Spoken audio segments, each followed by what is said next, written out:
नमस्ते अङ्कल। नमस्कार नमस्कार। यो चाहिँ हाम्रो केवल कार हो होइन। हजुरले एक्जाम्पलको लागि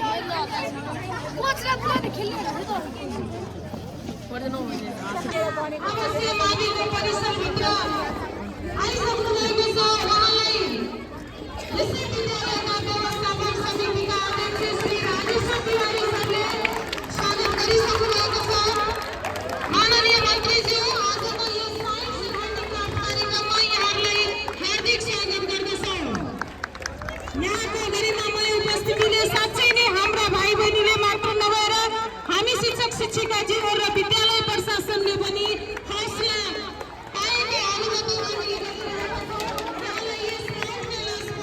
हार्दिक स्वागत गर्दछु।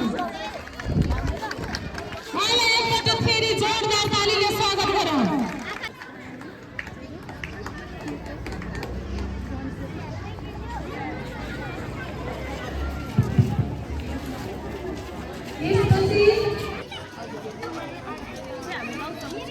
लङ्का पुगेर चाहिँ अक्सिजन पाउँछ अनि अक्सिजन चाहिँ यहाँबाट लेफ्ट करिडरमा लेफ्ट हुँदै अरू बडी पार्टतिर जान्छ।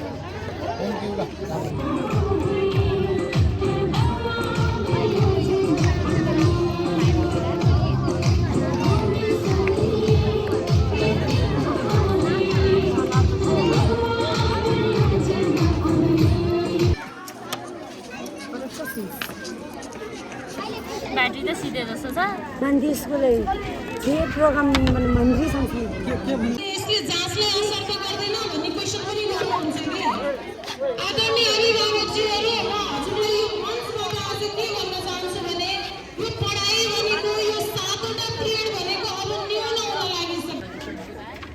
सञ्चालिका तथा यस स्कुलका प्रिन्सिपल म्याम, आजको यस कार्यक्रमका सभापति, तपाईँको स्कुल व्यवस्थापन समितिका अध्यक्ष राजेश्वर तिवारीज्यू,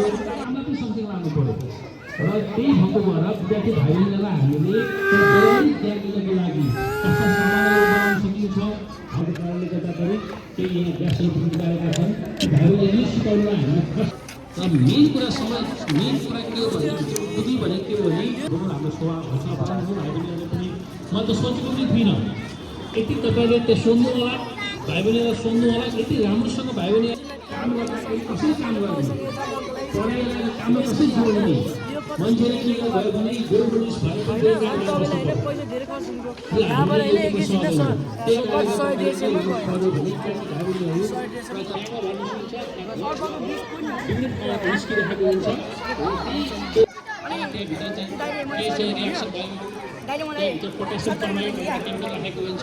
दाइले मलाई मैले तपाईँले एउटा उदाहरण दिन्छु। भोल्कानो बनाऊ आफ्नो गुणको भोल्कानो गर्नुपर्छ है। तर के छ भने तिनीहरूलाई चाहिँ भोल्कानो बनाउनु भने चाहिँ कसरी तिनीहरू भूकम्प आउँछ, कसरी गरालाई विस्फोट हुन्छ त्यसलाई बुझिरहेको छ। तर उनीहरूलाई के छ भने त्यो हेर्नु मात्रै छ। त्यहाँ केमिकल हेर्नुदेखि कम्प्युटर सरहरूलाई मैले